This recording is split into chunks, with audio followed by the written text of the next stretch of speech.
Yo, welcome back to another episode of the What We Gonna Do podcast. I am your host, AJ. Y'all already know y'all can find me on Twitter at What We Gonna Do Pod, on Instagram at What We Gonna Do Pod.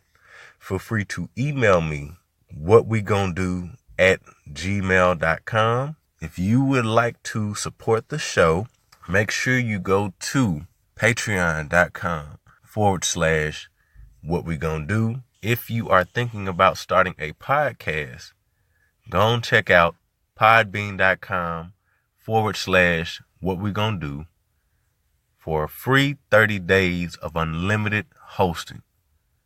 I ain't had no problems. All my episodes have been on there. Great resources, great tools, great support. So far so good. So, if you caught what I just said, there have been some changes, little maintenance. Instead of the, Instagram at What We Gonna Do, Twitter at official WWGD, I just got to thinking, I was like, let me change it. Y'all not paying attention no way. You know what I'm saying? So, might as well change it. Hopefully make it a little bit easier. That way it's just What We Gonna Do pod across the board. Hopefully that'll help some people out. But we'll see. It may go through some additional changes later on down the road, but as far as right now, that's what it is. So while I'm getting started, I'm gonna give y'all, I guess, it ain't gonna be like a recap, but I don't know. Some people want to hear it, some people don't. So I'm just gonna give y'all like a little recap of my week. So I went to a funeral. Yep, went to a funeral. Very close family member. My daughter had dance practice. Went to a marriage event.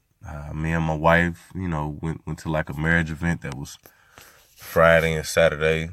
That was pretty good. And Saturday I went to go see Thor. I meant to go see it before, but looking out in the Twitterverse, seeing CEO Hayes CJ from the Awakened Soul podcast. If y'all haven't checked my episode out with CJ, make sure y'all go to iTunes, the Awakened Soul, and check that episode out. Really good episode. But anyway, I think I saw him talking about Thor, and him and Ralph and whoever else talking about it online, and I was just like, yeah, I need to go on ahead and see Thor, because I am a MCU fan, and I want to make sure I catch up on everything. I ain't trying to be too far behind, and I'm definitely not trying to see no spoilers. So I saw that. And I guess, whatever, did a few other things. But that was pretty much my week. So, I mean, it's been an interesting week, but, life goes on. I mean, I got some good news. Just as far as work. So y'all may hear about that. It may impact the podcast. I won't disclose any of that just yet, but, got some news definitely, that's going to impact some things just in my daily life. And that pretty much wraps it up. I don't know if I gave y'all enough information, but that pretty much wraps it up. In Arkansas, the temperature is wilding. I think everybody kind of getting hit, by this little cold front or whatever. So in Arkansas, it's kind of weird because I think it went from 75, 80 down to 35 or something like that. Like within 2 days, went down to 55, and it's kind of been between 60 and 32. I think today is supposed to be a high of 60 or something like that. So yeah, it's getting a little nippy. Gotta throw a coat on, gotta zip up my daughter before, I take her to school, gotta definitely, make sure the car is nice and toasty, nice and warm, throw me a little coat on myself, because I ain't trying to get sick. I hate getting sick. I don't know about everybody else out there, but I literally hate getting sick. There are a few things I'm a pretty strong dude, but when it comes to getting sick, oh man, I hate it. I hate it. Got my flu shot Wednesday. You know, I regularly get my flu shots. I know everybody don't get flu shots, but I get mine. I figure better safe than sorry. You know, might as well go and get it out the way, and I know all the different things about the flu shot and what it is and why people don't do it and, so on and so forth. I get mine. I can't make nobody else get theirs. My mom, I don't even think my mom get flu shots or whatever, but my sisters do. So I know that's kind of weird, but we get ours, period. Today's topic should be interesting. This is for the women and for the men. It's for everybody. So I think I told y'all on the last episode that I'm kind of a part of a mastermind group of guys, and we talk about different things that go on in life and just what our thoughts are on different subjects, things that may just be going on maybe TV, maybe social media, or just random thoughts that kind of come into our head about, how people handle and deal with different things. So we got to talking about men, and I think one of the guys asked, when did you know when you were a man? When did you know when you were a man? I thought this was good. Because for me, I knew, right off the bat, just how I felt and what were my reasons. But you got different experiences, you got different answers. So, what makes a man? We'll just jump right into it. Is it age? Is it kids? Is it when you get that, that first nut, or how many women you knocked off? Is it money? Is it responsibility? Is it puberty? What makes a man? Those are kind of the things that came to my mind when I started thinking about this. And from our conversation, some of my takeaways as far as, okay, what makes a man? You know what I mean? I don't think there's not a universal answer. What makes a man is, to me, an ongoing ideology, thought. I don't know what they would say scientifically defines a man, or maybe what the definition is, in the dictionary, Merriam-Webster or something like that. But I'll kind of start off with my thoughts. And then I'll kind of talk, to some of those points I just said.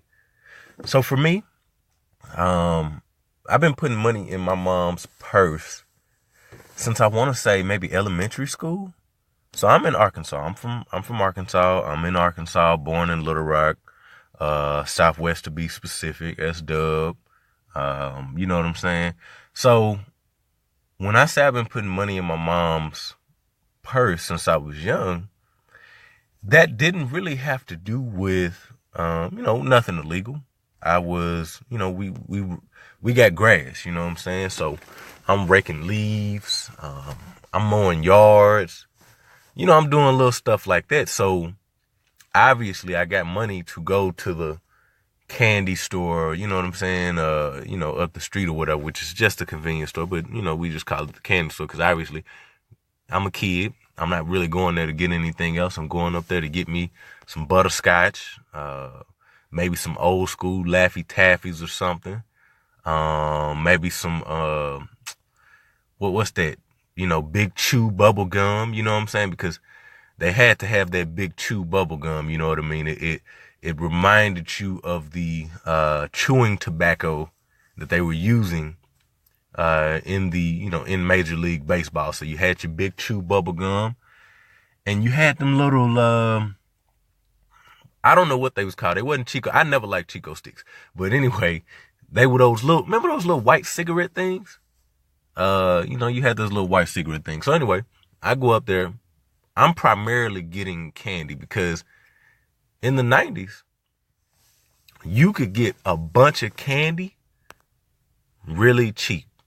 It was like a nickel, 10 cent, whatever the case may be. Now candy is like a quarter.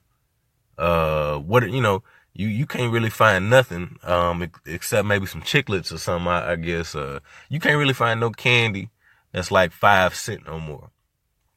Everything then went up. But at that time, you could go get a bunch of candy. So anyway, I started putting money into my mom's purse at a very young age. My mom and dad separated by this time. And so I just felt like I had to grow up. I mean, if you've listened to 30 for 30, if you listen to some of my other episodes, I mean, you kind of heard the stories. But anyway, I was, for the most part, the man of the house. I kind of just stepped into that place, whether it was voluntarily or involuntarily. And not that my mom needed it. My mom worked hard and she took care. You know what I mean? I think anything that I did was chump change to what she was doing, but it was me feeling like I was helping. And I wouldn't even tell her sometimes. I mean, I think to this day, she probably doesn't know. I mean, she probably kind of knew where the money was coming from. But anyway, I had to grow up at a very young age. I had to realize, like, I was broke. Other people weren't. I wasn't always able to be a kid because of our living conditions. I wasn't always able to have birthday parties and invite people over. You know what I mean? I wasn't able to do certain things. But at the end of the day, my most important things were that, I had a roof over my head. I wasn't so much concerned with what I could get or what I couldn't get. Now that did build up some resentment because obviously, yes, I think most kids, you go through the Toys R Us book, you circle all this shit off that your mama can't afford. You go through Walmart, you put shit on layaway. Now for y'all folks who too uppity or whatever, y'all don't know nothing about layaway. Y'all can kind of fast forward past this part, but yeah, we definitely use layaway, you know what I'm saying, to be able to take care of things, put things in a layaway, pay them off so that we could have them by Christmas or whatever. So my mom would put things in a layaway, she would get that started early. But anyway, you look at all this stuff that you can't get and you start to realize, like, at least me, I came to this understanding of, I can't rely on anybody for anything. I know that sounds bad, but as I got older and into high school, I just realized I really got to rely on myself. I mean, I guess I got it just by process of osmosis from my mom because I feel like, she held everything down. I love my mom to death, but she held everything down and she just did what she had to do, period. She took care of her kids. At this point, it was just me and my younger sister, you know what I mean? But really, at this time, it was just me. My younger sister hadn't been born at that time. So anyway, she did what she had to do. And so I kind of got that same type of mentality, you know what I mean? Like, as far as just like, okay, when I go outside, I can't go to jail. I can't get killed. I got to come back. Like, I'm already, certain types of habits I'm already just building in my head. Now, I didn't have like chores and stuff like that. You know what I mean? Everybody, being in the black neighborhood, niggas didn't really have chores. Maybe my one homeboy, because I think his folks was Jehovah's Witness, they kind of had some chores or something like that, but I didn't have no chores. But I was a pretty clean kid. You know what I mean? My room pretty much stayed cleaned up. My mom I consider her like a neat freak. Well, she's not a neat freak, but she is very clean. I'm a neat freak. I know that might sound weird to a lot of women, but I'm a neat freak. I keep my stuff clean. I try to keep it organized. Like I'm a personality A type of guy, something like that. I'm atypical, whatever it is, but I like stuff that's like in order and stuff like that. So I know I'm kind of talking all over the board, but just kind of giving y'all some background to some of these things. So at a young age, I'm putting money into my mom's purse. I'm building these habits. I'm getting to understand, okay, this is who you are, AJ. This is where you are. This is what you have to deal with. So I'm getting that into perspective, just as like, okay, I know, man, I'm from the hood, so I got to be tough. You know what I mean? I can't let nobody punk me. My mama don't play no games like that. Y'all done heard me talk about it before, but I'm building up these building blocks of what it is to be a man. Now at this point, I haven't moved out. You know what I mean? I'm not at college age or whatever, but I'm just learning like, okay, I've been grown since I was a kid. I mean, we fought grown men. We ain't afraid to fight grown men. I mean, it's just like, that's normal. Like having to do mature stuff or think like a mature person, that's normal to us. Being out past when the street lights come on, for any of y'all that know what that means, I think I talked about it before, but being out past, when those street lights came on, that was normal. So I was already walking around as if I was older than what I was at a very young age. So when I got older, I was kind of prepared. I think I talked about the Upward Bound program and, just in high school, and that teaches you to be outside of your mother's house. I think what they called it was some people would have like this empty nest syndrome to where they were unable to live without the security and comfort of their parents. It was very easy for me when I would be in the Upward Bound program during the summer or after school. And, after school, it was just you kind of get dropped off. You did tutoring. It helped you prepare for the next grade level. But during the summer, you would actually stay on a campus. I would actually be at Philander Smith College, staying on campus here in Arkansas. So staying on campus, no parents. It's just kids. And then we have like these TCs, as they call them. I think they were like tutor counselors or whatever, but they like college age students. They are looking over the floors, making sure we not getting into too much trouble. But at this time, the Upward Bound program was like the Wild West. Now we did learn a lot of things because everything was teaching us, and this is a predominantly black program. This is a HBCU, and I guess this, whatever. This is, I don't think we had anybody. I think everybody in this program was black. So anyway, when you get there, it's like, nope, you ain't no calling mama, ain't no mama washing your clothes, ain't no mama ironing, ain't no mama cooking you no food. It's like you are literally learning how to be on a campus.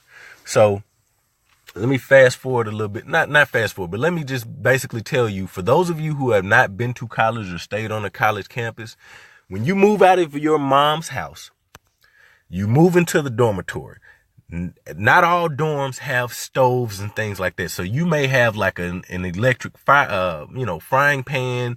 You may have a microwave. You may have a sink. You may have a refrigerator. That's about all that you have. So you get your groceries. You get your clothes. You really don't have much room for furniture. You just make sure you have like bedding. You get, like I said, I think I already said, you get your clothes or whatever, and you move.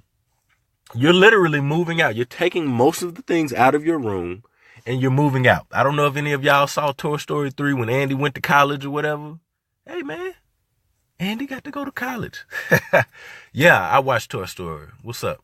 So anyway, you kind of got to leave some of that childish stuff at the house. You know what I mean? You're not taking no toys to college. Now at this time when I went to school, I think I took my Gamecast, because I was always big on Nintendo or whatever. I think I took my Gamecast. Maybe I had like a Game Boy Colors, not Game Boy Color, but the what was it? The Game Boy Advance, maybe at that time. I'm not sure, whatever it was. So, guys, we taking our gaming stuff. Girls, y'all probably taking y'all makeup, whatever the case may be. But anyway, so when you go to Philander Smith College for the Upward Bound program during the summer, you're taking all of these things, you know what I mean? And this is what is going to allow you to live. You may have a little bit of money, but basically that's the expectation. Once you get dropped off, you need to be there at a certain time. And then you won't be able to see your parents until like later on. Like, basically, I think like every weekend you had the option to go home. So you're living outside of your home all week. You do have a room phone because most times you probably got a corded or you probably had a cordless phone because this was a little bit before cell phones. Cell phones were out, but kids didn't really have cell phones. So, you would have your, your phone in your room or whatever. So you could make calls. If there was an emergency, you could call your parents, but essentially you can't call them for anything. Like, you're having to learn to live on your own and you got to get up on your own. Now, if you don't get up, the TC's going to come around beating on the doors, waking your ass up. They waking everybody up. And when I say we are on a schedule, this is a serious program. You get up to go to breakfast at whatever. You get up at 6 to go do this. You get up at 7 to go do this. You go to class from 8 to 5. Once you get out of class, if you decided to do some type of work study, yes, they had different things where you could do work study. So I volunteered and, I did that to make a little extra money or whatever, to have some type of job and just kind of learn certain things or whatever. And then after that, you probably had dinner, you had lunch, at 12 or whatever. Lunch was trash. Breakfast was trash. So you had, you had, dinner. And then I think they gave you maybe an hour of recreation. You just kind of do whatever you want. And then we would have these different trips throughout the week. So everything was structured to the T. You had to be at your classes. You had to be up by a certain time. You had to be dressed by a certain time. Not only this, there was a dress code. So while you're in the program, you have to wear certain colors for each day of the week. So when I say, regular college, you bring your clothes, with Brown, because you are a participant in the program, you have signed basically a letter saying that, okay, I'm going to do this. I'm going to be good. I'm going to blah, blah, blah. I'm not going to get in trouble. I can be kicked out of the program because we get stipends from being in this program that, these are things that'll help us. And if we do 4 years in this program of high school or junior high to high school, 5 years, whatever the case may be, then we're eligible to get a scholarship and so on and so forth. So if you do right, you're allowed to stay in this program. If not, they're going to send your parents to come get you. Now, you don't want your parents having to come get you. Now, me, I had options. I could go to the Upward Bound program or I could play football, but I chose to go to the Upward Bound program and I learned how to take care of myself because my mom, I had got to a point where I got tired of my mom washing my clothes. Like, I don't know about y'all, because I know a lot of girls in college did not know how to wash their clothes. But when I was in, I want to say junior high, I looked at my mom and I was like, Mama, can you teach me how to wash my clothes? And she was like, hell yeah, boy. Yeah. My mama pretty funny. She was like, hell yeah. Go get that detergent. You know what I mean? Go get that detergent. You know what I mean? So she taught me how to wash my clothes. So by the time I get to Upward Bound, I'm living on I'm kind of a little advanced because I knew how to iron. I knew how to wash my clothes at least. Now the food, that was a struggle, but you learn, you got to do what you got to do because you can't go off campus until you have that time to go off campus or whatever. So you get like these time management skills and it's not like high school. High school, you can kind of mess around. You know what I mean? You can be tardy and this, that, and the third. At Upward Bound, for different infractions, you would get kicked out of the program. During my time, and I was in the Upward Bound program until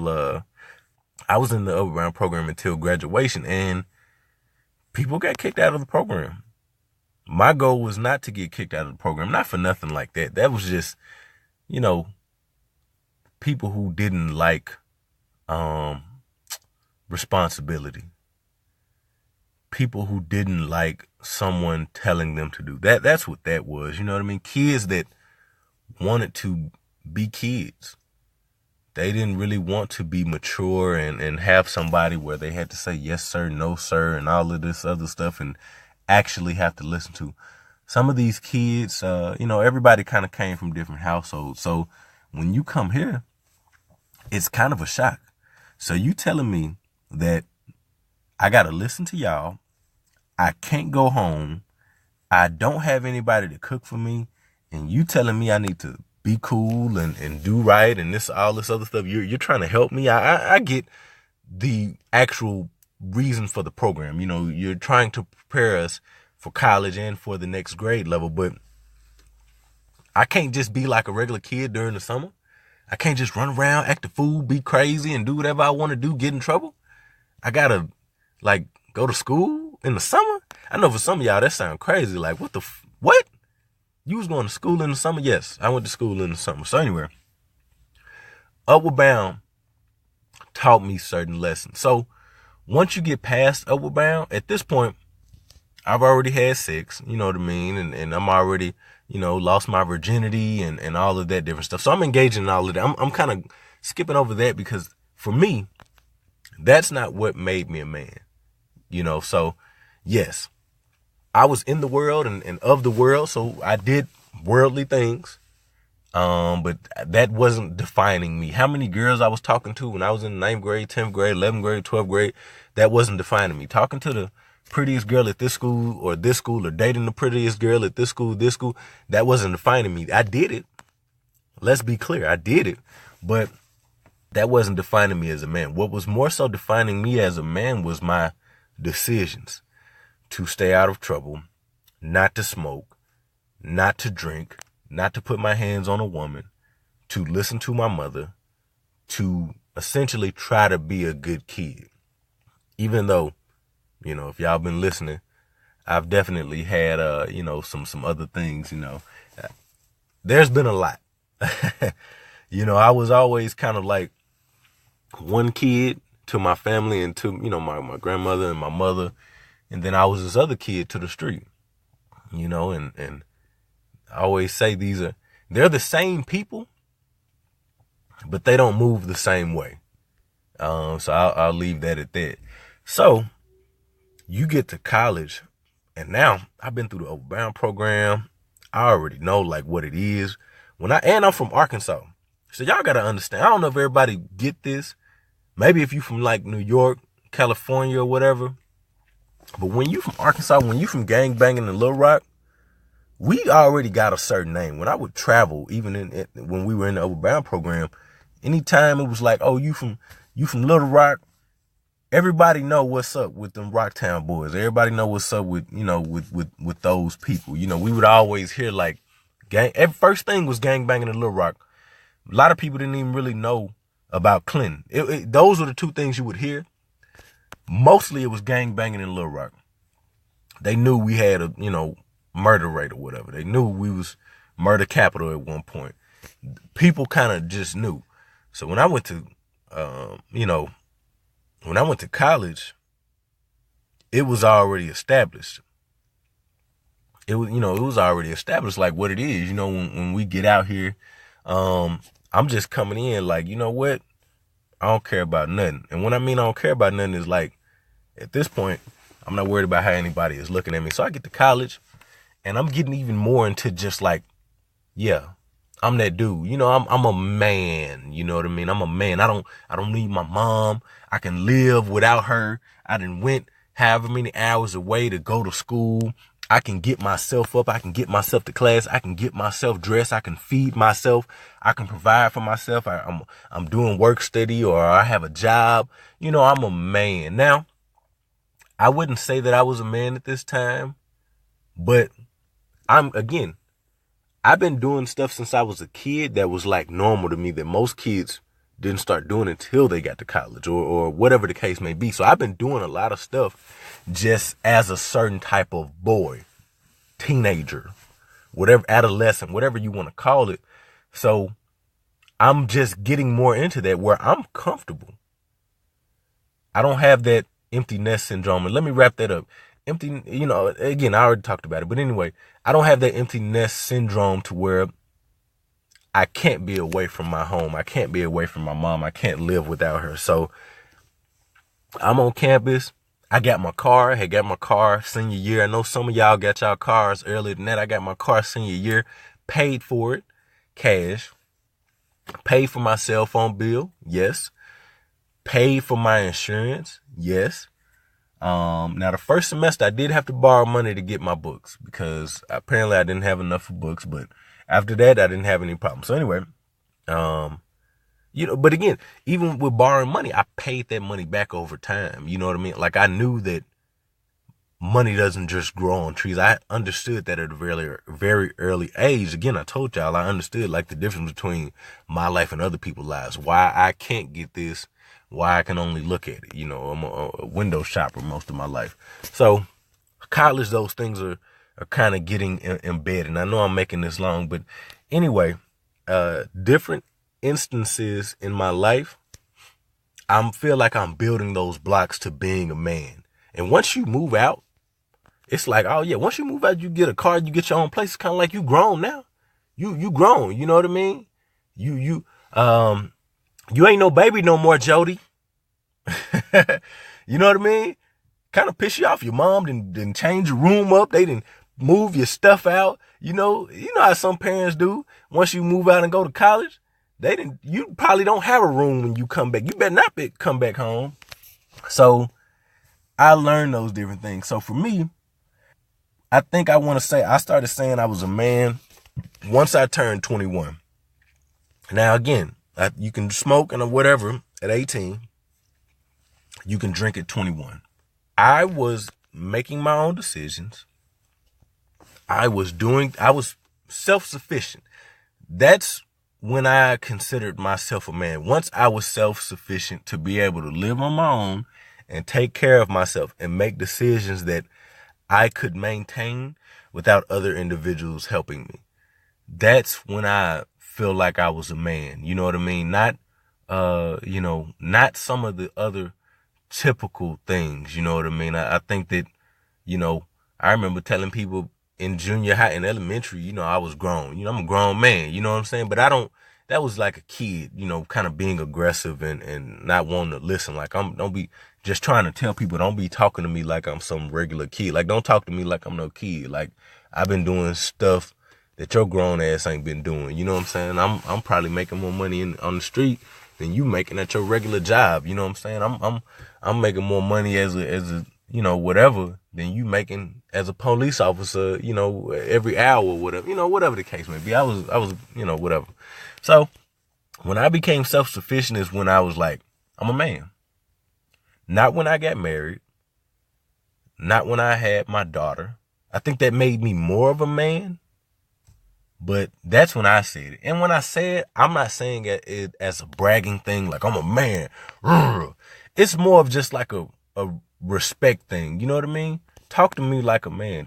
Treat me like a man. I'm not a child.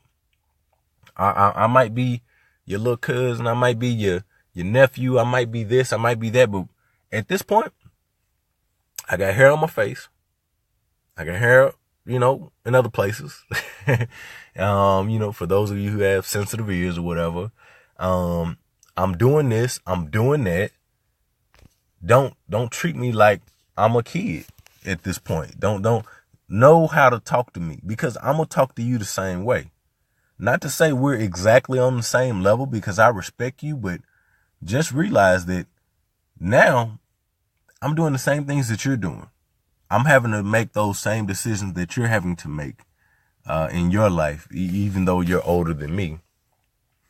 So that's when I felt like I was a man. And then again, I'm still learning to be a man and what type of man I want to be, what type of husband I want to be, what type of father I want to be. I mean, it's a work in progress, but that's when I was like, I'm a man. Anything else at this point is disrespectful. I'm going to take it as disrespect. I'm sorry. So for some of the other guys, it was different things. Some guys said they don't know. They don't know. They're still learning.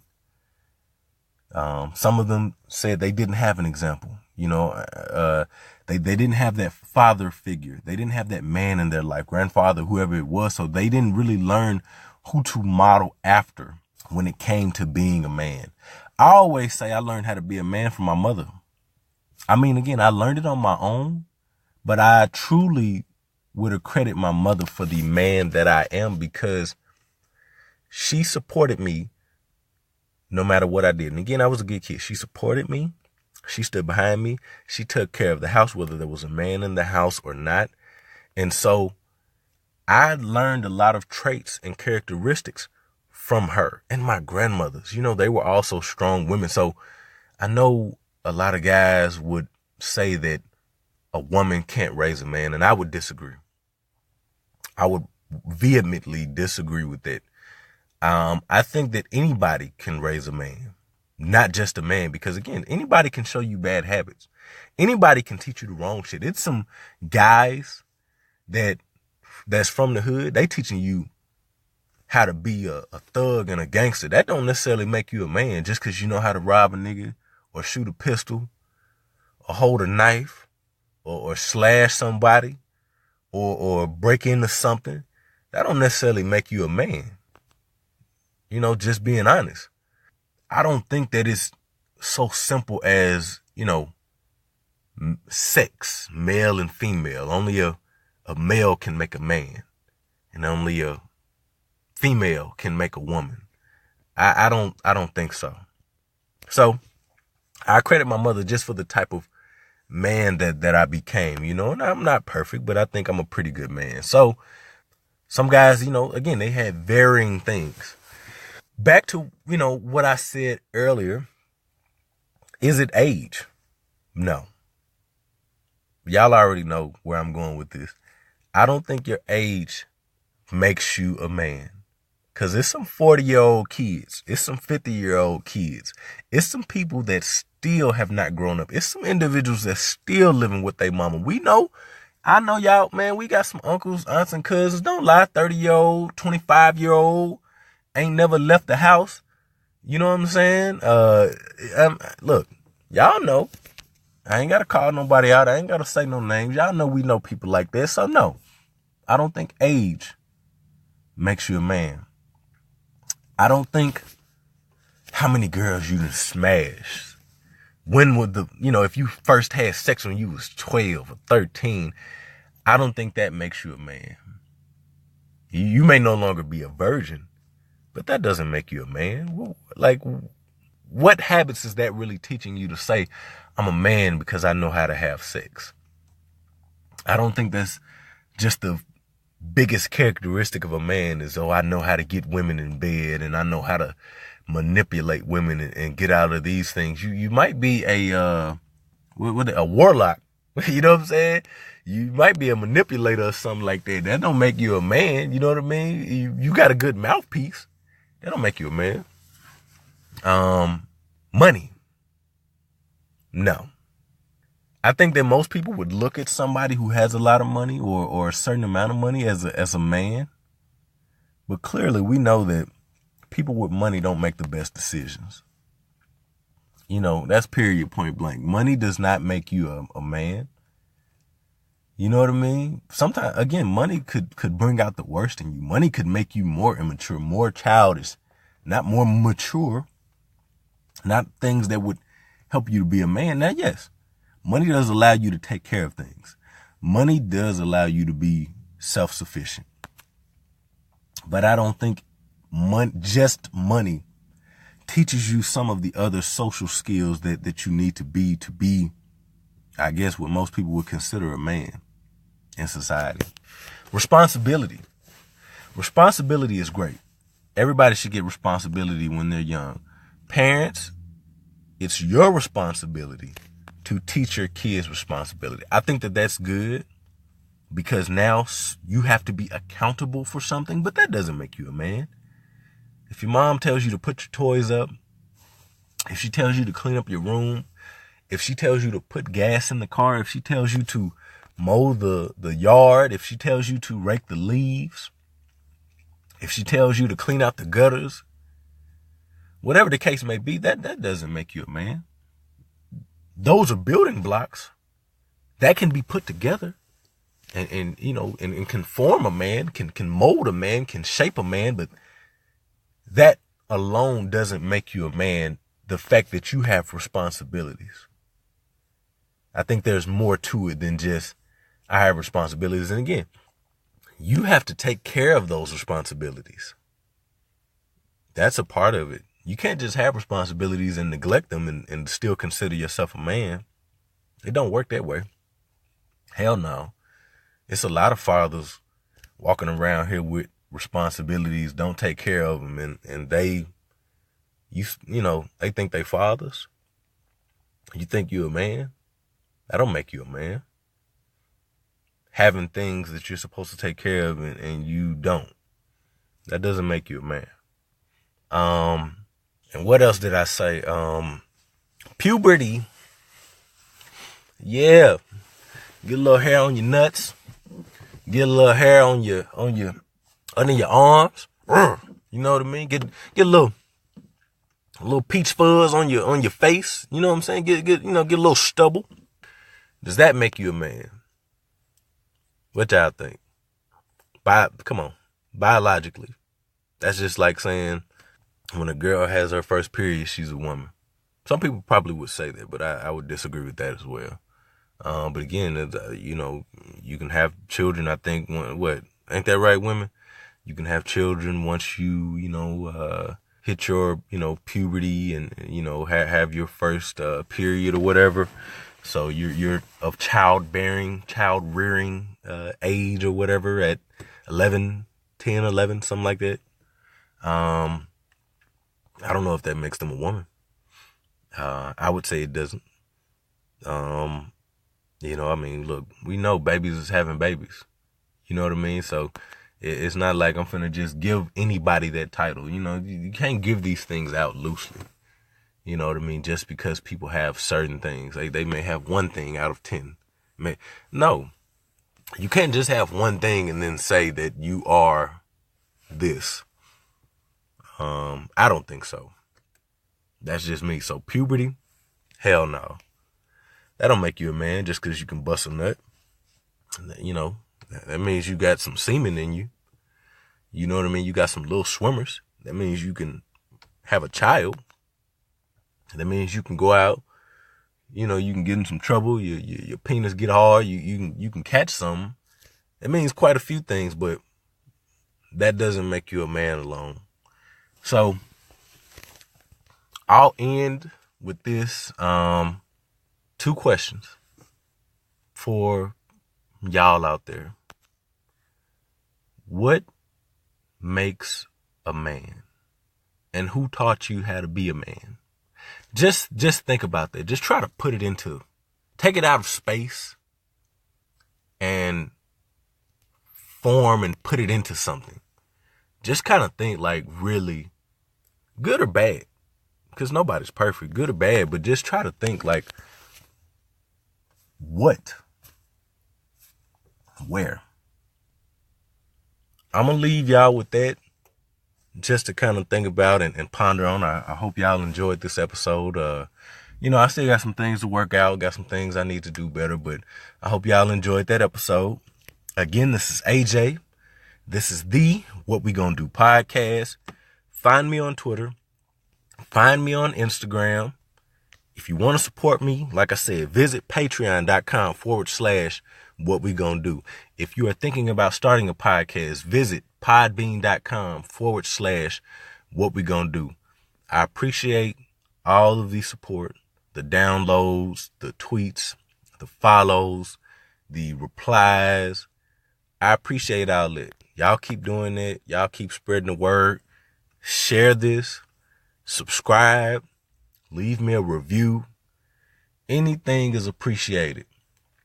I'm doing this, at this point, just because I want to do it. Because I know it's going to take time, and I think that I shouldn't be doing it for any other reason. Like, I should just be doing this out of the fun of it and out of the, the growing love of it. I shouldn't be doing it for any other purpose, because that's going to leave me feeling like I'm not getting something in return. So I'm signing off. Talk to y'all next time. Peace.